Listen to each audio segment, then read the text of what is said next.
சகோதரி கேட்டுச்சேன்னு எனக்கு ஞாபகம் இருக்கான்னு. அது ஒருவேளை எந்த அர்த்தத்தில் கேட்குதுன்னு தெரில. நான் ஏன்னா அந்த பொம்பளைங்கன்னா மறக்க மாட்டேன். ஒருவேளை அதுக்காக கேட்டுச்சா என்னன்னு தெரியலையேன்னு யோசித்தேன்.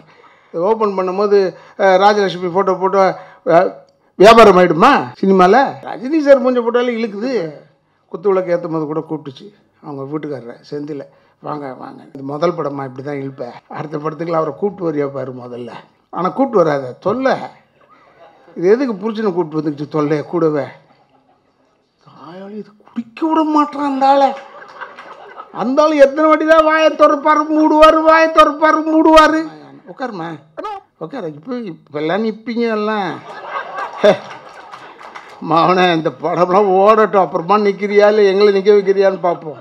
ரஜினி சார்கிட்ட கோயம்புத்தூரில் மீட் பண்ணும்போது, சார் நேற்று ஒரு படம் பார்த்தேன் சார் நாயகன், திருப்பி வீட்டுக்கு வந்தவுடனே ரூமுக்கு வந்தவுடனே திருப்பி போட்டு பார்த்தேன். அப்போல்லாம் வந்து கேசட்டை போட்டு பார்த்தேன் சார், அழ ஆரம்பிச்சிட்டோம் சார்.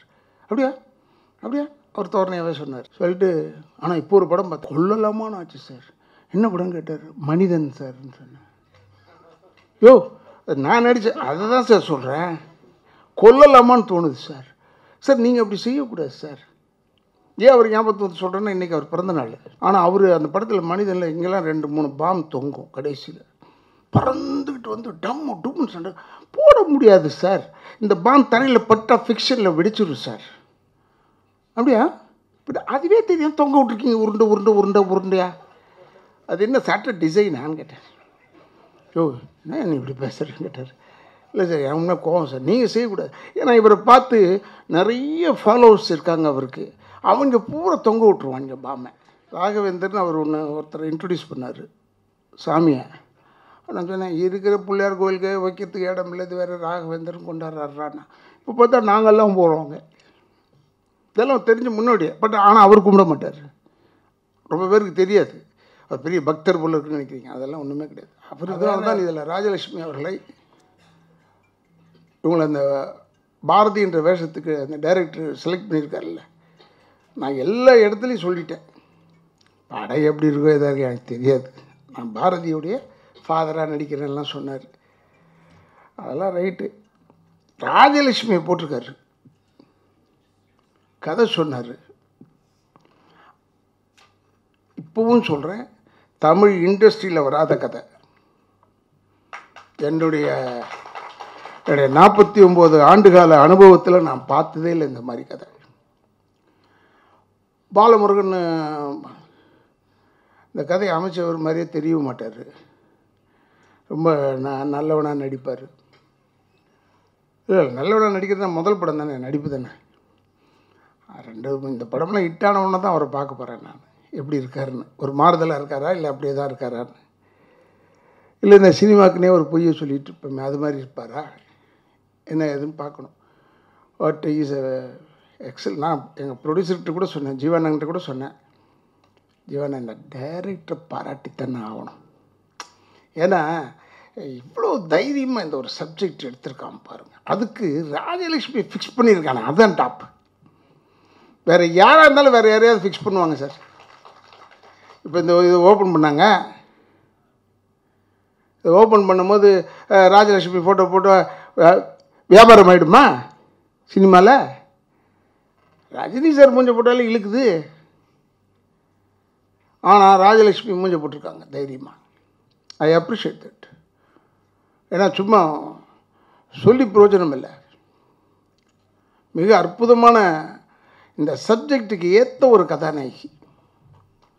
அது கூட இப்போ குத்து விளக்கு ஏற்றும் போது கூட கூப்பிட்டுச்சு அவங்க வீட்டுக்காரரை செந்தில், வாங்க வாங்க, இது முதல் படமா இப்படி தான் இழுப்பேன், அடுத்த படத்துக்குள்ள அவரை கூப்பிட்டு வரியா பாரு முதல்ல. ஆனால் கூப்பிட்டு வராத தொல்லை, இது எதுக்கு புரிச்சுன்னு கூப்பிட்டு வந்துக்கிச்சு தொல்லையை கூடவே. ஏன்னா நீ நினைக்கிற protection, it is not a protection, you are your protection. யாருமே ப்ரொடெக்ட் பண்ண முடியாது, கடவுளே நினச்சாலும் சரி. அவனை சினிமா மட்டும் இல்லை, ஆஃபீஸில் சரி, அரசியலில் சரி, எல்லா இடத்துலையும் சரி, நாம் நம்மை காப்பாற்றி கொண்டால் தான் முடியும். இல்லை நம்ம அவரை நீங்கள் நினைக்கிற அளவில் கவுத்து விட்டு போயிடுவோம், ஜாகிரதை. Rajalakshmi is a very good இதயம், அதே மாதிரி இருக்கணும். இந்த 2வது படம், இந்த படம் ஓடிடும்னு நினைக்கிறேன். உண்மையிலே நல்லா ஓடும் இது. அவார்டு அதெல்லாம் வந்து தொலையும். இதெல்லாம் வந்ததுக்கப்புறமா பிடிக்கணுமே, ஐயோ ஐயோ ஐயோ ஐயோ, சினிமாக்காரர் இருக்கானே ஏற்றி விட்ருவோம். நீங்கள் தாங்க, நீங்கள் உங்கள் கையில் நீங்கள் இல்லாமல் சினிமாவே கிடையாதுங்க. நம்மளை நல்லவனாக இருப்போம், ஏற்றி விட்டு தெனாவட்டா கீழே பார்க்காமே நடந்து போய் எப்போ தடுக்கி விழுவுறோமோ அப்போ தான் பார்ப்போம். சினிமா டேஞ்சரான ஒரு லைன். நான் உனக்கு சொல்கிறேன், இந்த கேரக்டர் எக்ஸலன்ட் கேரக்டர், இதே மாதிரி கேரக்டர் செலக்ட் பண்ணி எடு. செலக்ட் பண்ணாலே போதும் உனக்கு. நீ டான்ஸ் எல்லாம் ஆடி பார்ப்பாங்களான்னு எனக்கு ஒருவேளை எதிர்காலத்தில் பார்ப்பாங்க, இருக்கலாம். இப்போ இந்த கேரக்டருக்கு பாருங்கள், இந்த கேரக்டர் நீ செஞ்சிட்டேன்னா இது எப்படின்னா உனக்கு சொல்கிறேன் ராஜலட்சுமி, ஐ மேன் அட்வைஸ் டு யூ. என்னுடைய 49வது வருஷம் 400 படம் முடிச்சிருக்கேன், திமிரில் சொல்கிறேன் நான் உனக்கு.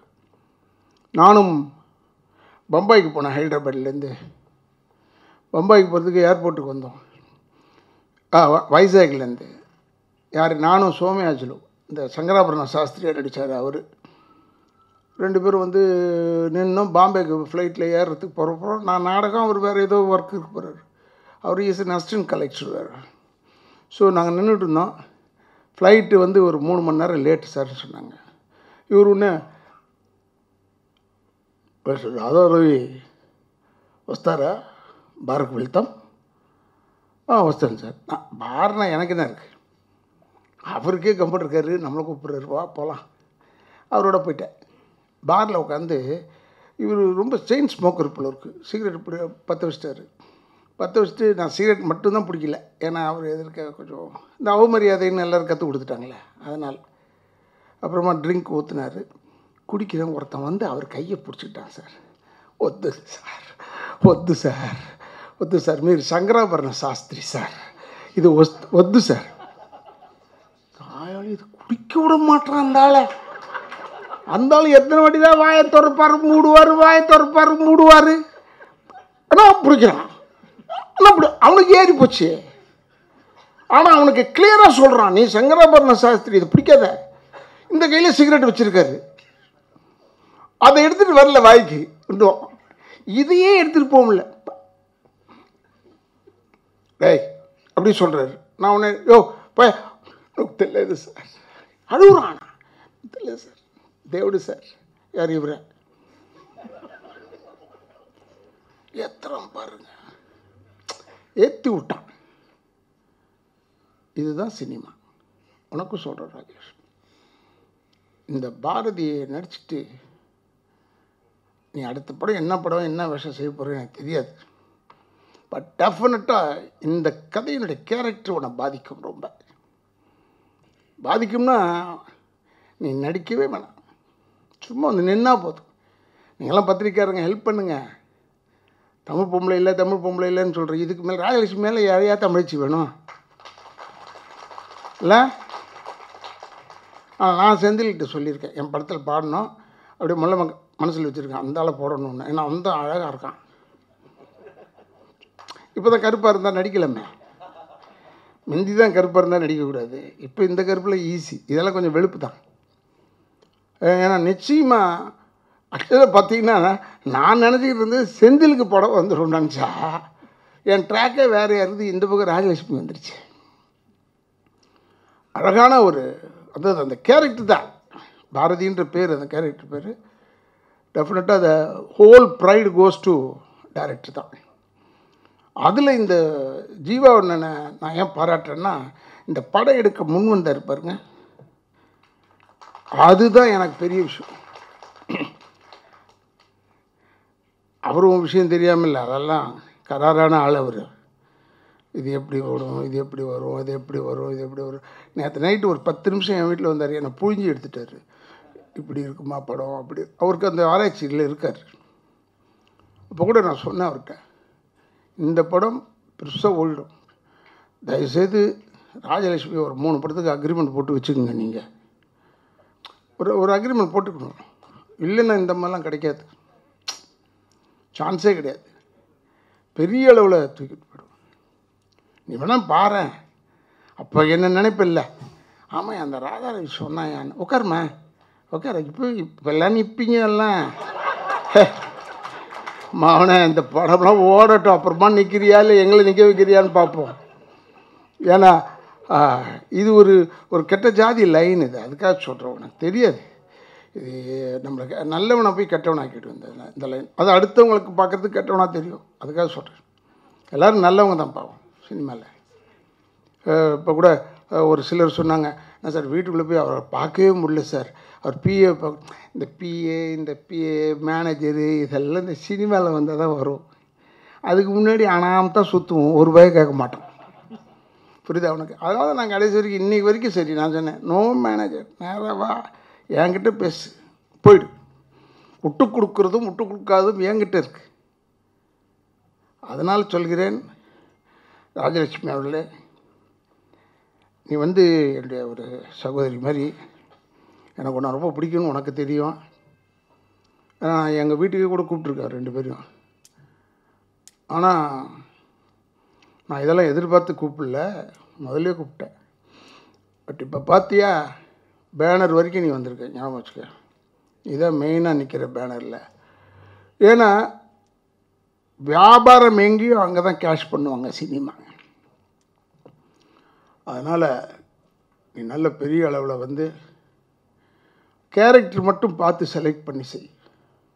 இப்போ எல்லா பெரிய ஹீரோஸ் கூட சில பேர் அக்காவை நடிக்கிறீங்களா, அம்மா நடிச்சிடாது. அக்காவை நடித்தா கடைசி வரைக்கும் அக்கா தான். அது எவனோ ஒருத்தன் நம்மளை கெடுத்து கொண்டுட்டு அவன் தியாகம் பண்ணிகிட்ருப்பான், யார் ஹீரோ. அதனால சொல்கிறேன், தியாகம் பூரா நீ பண்ணுவேன். இந்த மாதிரி படம் செலக்ட் பண்ணு. அது எனக்கு தெரில, அடுத்த படம் எப்படி பண்ண போகிறார் டைரக்டர்னு தெரில. அண்ட் சுசீந்திரனுடைய தயாரிப்பு அவர். சுசீந்திரன் அருமையான டைரக்டர்ன்றது இவர் சொன்ன கதையிலேருந்து தெரிஞ்சுக்கிட்டேன். புரியுதா? அது மாதிரி மனசில் வச்சுக்கிட்டு தைரியமாக நடிக்கவே வேணாம். நீ நின்னா போதும், அதான் நடிப்பு. அந்த படத்தில் கதை கேட்டேன். எதுக்கு இதெல்லாம் சொல்கிறேன்னா, நான் எப்போ மூஞ்சி உடைச்ச மாதிரி சொல்லிடுவேன். நல்லா இருந்தால் நல்லா இருக்குது, நல்லா இல்லைன்னா நல்லா இல்லைன்னு சொல்லுவேன் நான். ஏன்னா ரஜினி சார்கிட்ட கோயம்புத்தூரில் மீட் பண்ணும்போது, சார் நேற்று ஒரு படம் பார்த்தேன் சார், நாயகன். திருப்பி வீட்டுக்கு வந்தவுடனே ரூமுக்கு வந்தவுடனே திருப்பி போட்டு பார்த்தேன். அப்போல்லாம் கேசட்டை போட்டு பார்த்தேன் சார், அழ ஆரம்பிச்சிட்டோம் சார். அப்படியா அவர் தோரணையாகவே சொன்னார். சொல்லிட்டு, ஆனால் இப்போ ஒரு படம் பார்த்தேன் சார், கொல்லலாமான்னு ஆச்சு சார். என்ன படம் கேட்டார்? மனிதன் சார்ன்னு சொன்னேன். யோ நான் நடித்தேன், அதை தான் சார் சொல்கிறேன். கொல்லலாமான்னு தோணுது சார். சார் நீங்கள் அப்படி செய்யக்கூடாது சார். ஏன் அவர் ஞாபகத்தை சொல்கிறேன்னா, இன்றைக்கி அவர் பிறந்த நாள். அவர் நல்லா வாழணும், அதெல்லாம் ரைட்டு, வாழ்த்துக்கலாம். நம்ம வாழ்க்கைன்னு சொல்கிறதுனால வாழ போகிறதில்ல. சூப்பர் ஸ்டாருக்கு மேலே போயிட்டார் அவர். ஆனால் அவர் அந்த படத்தில் மனிதனில் இங்கெல்லாம் 2-3 பாம் தொங்கும். கடைசியில் பறந்துக்கிட்டு டம்முன்னு சண்டை போட முடியாது சார். இந்த பாம் தரையில் பட்டா ஃபிக்ஷனில் வெடிச்சிடும் சார். அப்படியா? அதுவே தெரியும், தொங்க விட்ருக்கீங்க உருண்டையா. அது என்ன சாட்டர் டிசைனான்னு கேட்டேன். யோ என்ன நீ இப்படி பேசுகிறேன்னு கேட்டார். இல்லை சார், என்ன கோவம் சார், நீங்கள் செய்யக்கூடாது. ஏன்னா இவரை பார்த்து நிறைய ஃபாலோவர்ஸ் இருக்காங்க அவருக்கு. அவங்க பூரா தொங்க விட்ருவாங்க பாமை. அப்போ வெடிகுண்டு கலாச்சாரம் தனியாக இல்லை, எல்லா இடத்துலையும் இருக்கும். அதுக்காக சொன்னேன். அதே மாதிரி தான் நான் இப்போ ராகவேந்தர் கோயிலுக்கு போகிறேன், நான் இல்லைன்னு சொல்ல. ஆனால் இதே மாதிரி தான் சொன்னேன். ராகவேந்தர்னு அவர் ஒருத்தர் இன்ட்ரடியூஸ் பண்ணார் சாமியை. நான் சொன்னேன், இருக்கிற பிள்ளையார் கோயிலுக்கு வைக்கிறதுக்கு இடம் இல்லை, இது வேறு ராகவேந்தர்னு கொண்டாடுறாருன்னா. இப்போ பார்த்தா நாங்கள்லாம் போகிறோங்க. இதெல்லாம் தெரிஞ்ச முன்னாடியே. பட் ஆனால் அவர் கும்பிட மாட்டார். ரொம்ப பேருக்கு தெரியாது, அவர் பெரிய பக்தர் போல இருக்குன்னு நினைக்கிறீங்க. அதெல்லாம் ஒன்றுமே கிடையாது. அவர் வேறு ஸ்லோகங்கள் அது இதுன்னு கற்றுக்கிட்டு இருந்தாலும். எதுக்கு உனக்கு சொல்கிறேன்னாமா, தலையில் தூக்கி வச்சுட்டு கரகாட்டம் ஆடிடுவாங்க. கரகாட்டத்துலேருந்து நீ மயக்கம் இல்லாமல் ஸ்டெடியாக இறங்கி ஸ்டெடியாக இரு. டெஃபினட்டாக ஒரு க்ரௌடு வரும். ப்ரெஸ் ஆளுங்களுக்கு கேட்கவே தேவையில்லை, நம்ம சகோதரர்கள் தான். சுற்றிக்குவாங்க. உங்கள் அடுத்த படம் பிளானிங் என்ன, நீங்கள் என்ன நினச்சிக்கிட்டு இருக்கீங்க? நம்ம ஒன்றுமே நினச்சிட்டு இருக்க மாட்டோம். இது ஏன்டா சிக்கிக்கிட்டோன்னு நினச்சிக்கிட்டு இருப்போம். அதை போய் சொல்ல முடியுமா இவங்ககிட்ட? சொல்லவும் முடியாது. அதெல்லாம் பார்த்துக்க. பார்த்து நீங்கள் பிரமாதமாக செய்யுங்க, எனக்கு நேரம் வச்சு நான் இன்னொரு படம் ஷூட்டிங் போகிறது. நமக்கே ஷூட்டிங் கூப்பிட்றது இப்போ ரொம்ப சிரமமாக இருக்குது. அதனால் ஒருத்தன் தவறி கூப்பிட்டான் என்ன. சாமானியன்னு ஒரு படம், இந்த ராமராஜன் 12 வருஷம் கழிச்சு நடிக்கிறாரு. ஆனால் என்னோட 35 வருஷம் கழிச்சு திருப்பி நடிக்கிறார். அதனால் எனக்கு ஒரு பெரிய சந்தோஷத்தில் நடிச்சிட்ருக்கோம். இன்னையோ நாளைக்கோட முடிய போகுது படம். அதனால் அதுக்கு போனோம் ஷூட்டிங்க்குன்னு சொல்லிட்டேன் டேரக்டர்கிட்ட. நான் ஒரு 11 மணிக்கு தான் சார் வருவேன். அதை நீங்கள் என்ன சொல்லணும், நானும் நடிகைங்க, ஆரம்பத்துலேருந்தே இது தான், டைமுக்கு வர்றதுன்னு வருவேன், இல்லைன்னா இல்லைன்னு சொல்ல கற்றுக்கணும். நம்மளை கெடுத்துருவாங்கன்னு நான் சொன்னேன்ல, இப்போ டைரக்டர் என்ன கெடுக்கிறான் அங்கேருந்து, அண்ணே நீங்கள் முள்ள வாங்கினே, அப்போ நம்ம முள்ளாமல் போனோம்னு வச்சுக்க, இப்படி கெட்ட பேர் ஆகிடும் லேட்டாக வந்தோம். அதெல்லாம் இல்லாமல் நல்லா இருங்க. வீடு உள்ள ஒரு இடத்துல ஷூட்டிங் எடுத்தால், வீட்டுக்குள்ளே ஷூட்டிங் எடுத்தால், ஃபுல் டே வீட்டுக்குள்ளே எடுத்தால், அந்த வீட்டுக்குள்ளே டாய்லெட் இருக்கான்னு கேளுங்க. இருக்குல்ல, பொம்பளை பொண்ணு நீ தனியாக ஒரு டாய்லெட்டு ஒரு ரூம் அதை வச்சுக்க.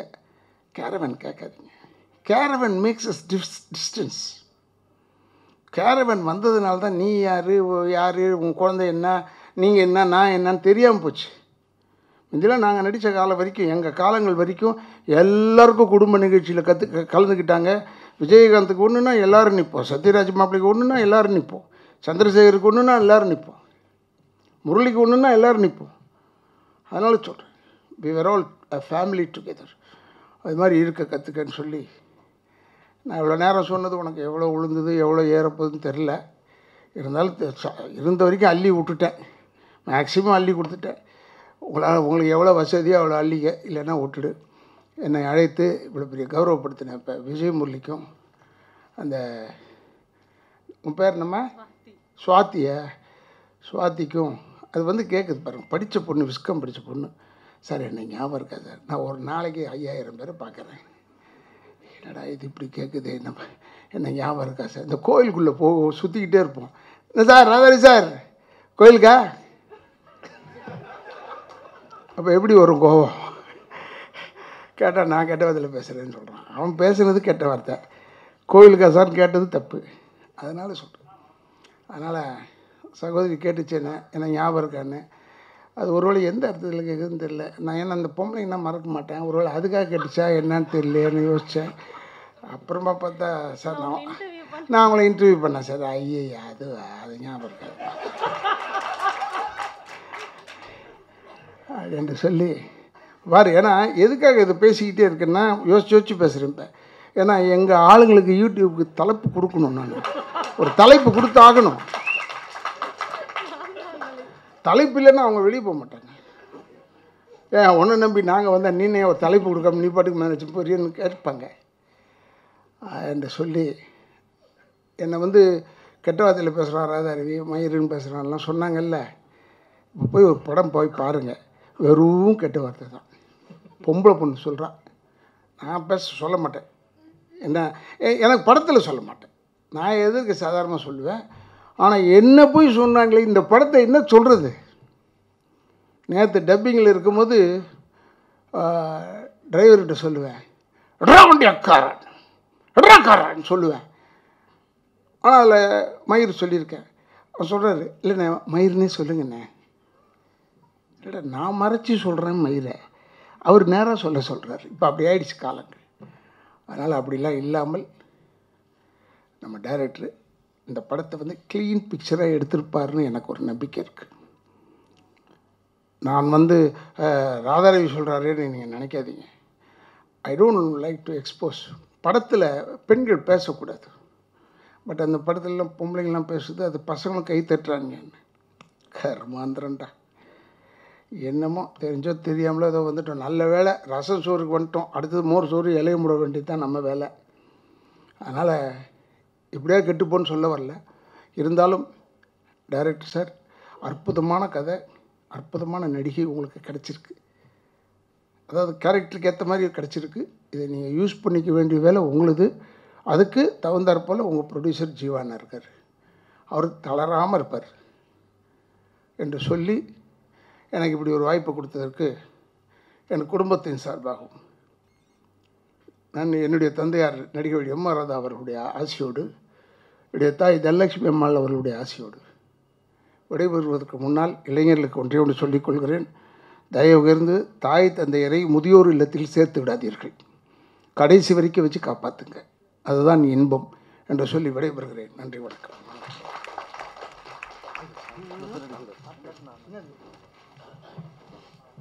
Thank you so much sir. ஒரு ஆக்டிங்க்கு இவ்வளோ பெரிய ஃபேனோ அதே அளவுக்கு ஒரு ஸ்பீச்சுக்கும் கண்டிப்பாக எல்லாருமே ஒரு பெரிய ஃபேனாக இருந்திருப்பாங்க.